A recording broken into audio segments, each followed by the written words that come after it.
नमस्कार दोस्तों पूरा देश उदास है और पिछले लगभग 24 घंटों से ये उदासी एक राष्ट्रीय उदासी का रूप ले रही है। और सबसे बड़ी तकलीफ़देह बात ये होती है कि कोई व्यक्ति हमारी आकांक्षाओं का एक प्रतीक बन जाता है, सिंबल बन जाता है। और जब वो सिंबल बनता है, प्रतीक बनता है, और जब वो एकाएक किसी टूटे हुए सितारे की तरह गायब हो जाता है तो उस वक्त बहुत तकलीफ़ होती है। और ये तकलीफ़ मेरी और आपकी नहीं बल्कि सबसे ज़्यादा उत्तरकाशी के लोगों की है, पौड़ी गढ़वाल की है, और उनसे भी ज़्यादा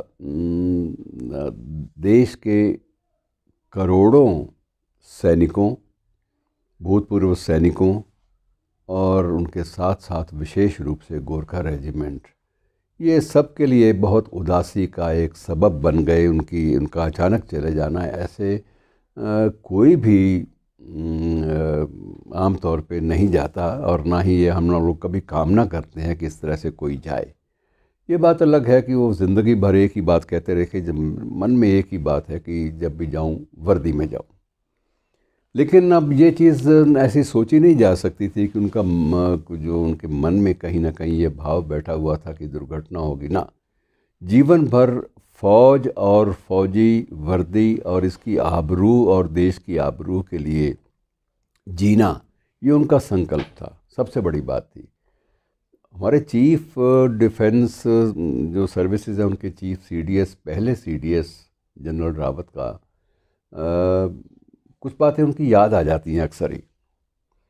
और सबसे बड़ी याद आती है बात कि एक बार उनसे ये हमारे यहाँ पश्चिमी कमान में उनसे कुछ मुलाकात, ब्रीफ सी मुलाकात कुछ पत्रकारों के साथ मिलकर उनसे करने का मौका मिला, और उस व्यक्ति के चेहरे पर एक अजीब तरह का आत्मविश्वास और आत्मबल दिखाई देता था। और कुछ लोग कहते थे कि ये कई बार ज़्यादा लंबी चौड़ी बातें कर जाते थे, और हमने पूछा भी कई बार, ऐसा लगता है कि कुछ लोग कहते हैं, कुछ आपके जो आलोचक हैं तो वो कहते हैं कि मैं तो आलोचकों को हमेशा नज़दीक रखना चाहता हूँ, लेकिन मैं ये वजाहत भी कर देना चाहता हूँ, साफ़ भी कर देना चाहता हूँ कि मैं जो अंदर हूँ वही बाहर हूँ। और जो लोग आलोचक हैं उन्होंने शायद हमारी गोरखा रेजिमेंट का जो रेजिमेंटल जो गीत है, जिसको हम सामूहिक रूप से गाते रहे हैं रेजिमेंट में, रेजिमेंट सॉन्ग के रूप में सामूहिक रूप से, क्योंकि ये रेजिमेंट्स में अक्सर आपको पता होगा, वैसे जानकारी आपको है ही कि जब ये रेजिमेंटल का किसी भी रेजिमेंट का रेजिंग डे होता है तो रेजिंग डे के अवसर पर, स्थापना दिवस भी आप कह सकते हैं, स्थापना दिवस के अवसर पर सारे वरिष्ठतम फौजी अफसर और जवान एक स्वर में एक साथ इकट्ठे इस रेजिमेंटल सॉन्ग को गाते हैं। और रेजिमेंटल सॉन्ग बड़ा गज़ब का है। मित्रों, कभी मौका मिले तो नेट पे देख लीजिएगा। मैं ज़्यादा आपको उस तरफ नहीं ले जाना चाहता, लेकिन इनका जो स्लोगन है, जो मंत्र है, मूल रूप से वो है कि यत्रोहम विजय तत्रम, जहाँ हम हैं वहाँ विजय होगी। ये एक संकल्प का एक मंत्र इस रेजिमेंट का संकल्प सूत्र है। और सबसे बड़ी बात यह है कि उस दिन भी जब बातचीत होने लगी तो कहने लगे गर्व क्यों ना हो, मुझे अपनी रेजिमेंट पे गर्व क्यों ना हो। उस गर्व के कारण उन्होंने बताया कि एकमात्र मेरी रेजिमेंट ऐसी है कि जिसको एक परमवीर चक्र मिला, एक मिलिट्री क्रॉस मिला। मुझे सूची बना के आपको पढ़ के सुनानी पड़ रही है, उनको ज़बानी याद थी। और एक परमवीर चक्र, एक मिलिट्री क्रॉस, 3 अशोक चक्र, एक पद्म भूषण, 7 परम विशिष्ट सेवा मेडल जिनमें इनका अपना नाम भी शामिल था, 2 बार महावीर चक्र, 9 अति विशिष्ट सेवा मेडल, उनमें भी इनका नाम था। और इसी तरह से 5 शौर्य चक्र, 11 वीर चक्र, 35 सेना मेडल्स, 14 विशिष्ट सेना मेडल्स, और 18 बार इनका एक होता है अलंकार सम्मान होता है, वो भी कि मेंशन होना किसी विशेष युद्ध के संदर्भ में।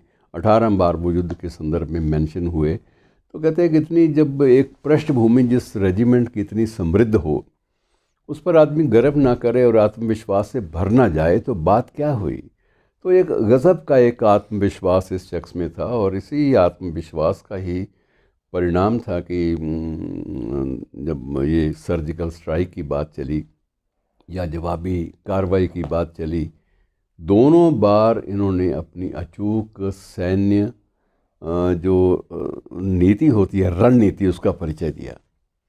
और मुझे जब भी इनकी बात होती तो मैं उस वक्त, मुझे दो व्यक्ति, इनके उत्तराधिकारी, इनके पूर्वाधिकारियों में दो शख्स मैंने जब आंखों से जो देखे, उनमें मैं समझता हूँ कि दो इनके अतिरिक्त और एक इनसे पहले, जब मैं करीब से जनरल मानेकशॉ को मिलने का भी मौका मिला कई बार, उन पर एक छोटी सी पुस्तिका भी मेरी प्रकाशित हुई इन दिनों में, और उनसे पहले जनरल थिमैया को मैंने देखा। और ये लोग अजीब तरह के समर्पित लोग थे, अजीब तरह के समर्पित लोग, और ये पूरी तरह से आश्वस्त रहते थे कि जब हम हैं, हमारी सेना है, सेना का समर्पित जवान है, तो देश कभी भी हार नहीं सकता, देश कभी पीछे नहीं हटता। देर सवेर यदि किसी मोर्चे पर हमें 2 कदम पीछे हटना पड़ा तो उसके बाद हम 4 कदम आगे गए हैं, और ये हमारा इतिहास रहा है। और कुछ समय पहले, कुछ वर्ष पहले उनसे मुलाकात हुई थी, तो वो कह रहे थे कि अंग्रेज़ी में मिलिट्री जो होता है फेस्टिवल, मिलिट्री फेस्टिवल, साहित्य, सेना का साहित्य, एक इसका अपना फेस्टिवल होता है, चंडीगढ़ में भी होता है, कुछ अन्य स्थानों पर भी आयोजन होता है। तो वो कहते हैं कि कई बार मुझे लगता है कि हमारे जवानों के लिए, जो इतनी फ्लुएंट और इतनी टेक्निकल अंग्रेज़ी साहित्य नहीं पढ़ सकते, उनके लिए हिंदी में भी सेना के साहित्य पर, सेना से जुड़े हुए साहित्य पर पुस्तकें आनी चाहिए।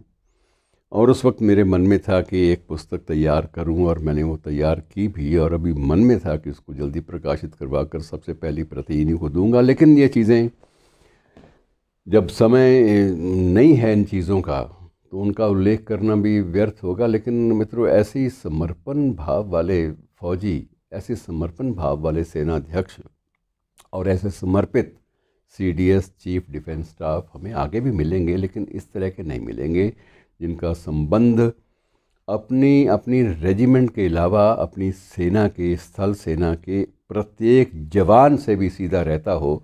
ये विलक्षण शख्सियत और ये विलक्षण परंपरा उन्हें अपने पिता से मिले। पिता भी लेफ्टिनेंट जनरल के तौर पे रिटायर हुए थे, पारिवारिक पृष्ठभूमि, और उसके बाद पत्नी जो है वो भी पूरा जीवन जो NGOs होते हैं, जो जिनमें आर्मी वेलफेयर एसोसिएशंस होती हैं, विशेष रूप से महिलाओं के लिए, तो उसका नेतृत्व करती रही हैं, और उनको भी देश बहुत याद करता है। 2 बेटियां, दोनों बेटियों के लिए समझिए पूरा देश, वैसे जो भी उम्र के लिहाज से बड़ा है वो उसकी बेटियां हैं, पूरे देश की बेटियां हैं। ऐसा नहीं है कि वो मैं ये नहीं कहूँगा कि वो अनाथ हो गई, पूरा देश उनके साथ खड़ा है। लेकिन ऐसे व्यक्ति के जाने पर पूरा देश दुखी हो, ये एक महसूस सबने किया, इस पीड़ा को, दर्द को, और शोक नमन, श्रद्धांजलि हम सब भी मन से अर्पित करेंगे। धन्यवाद।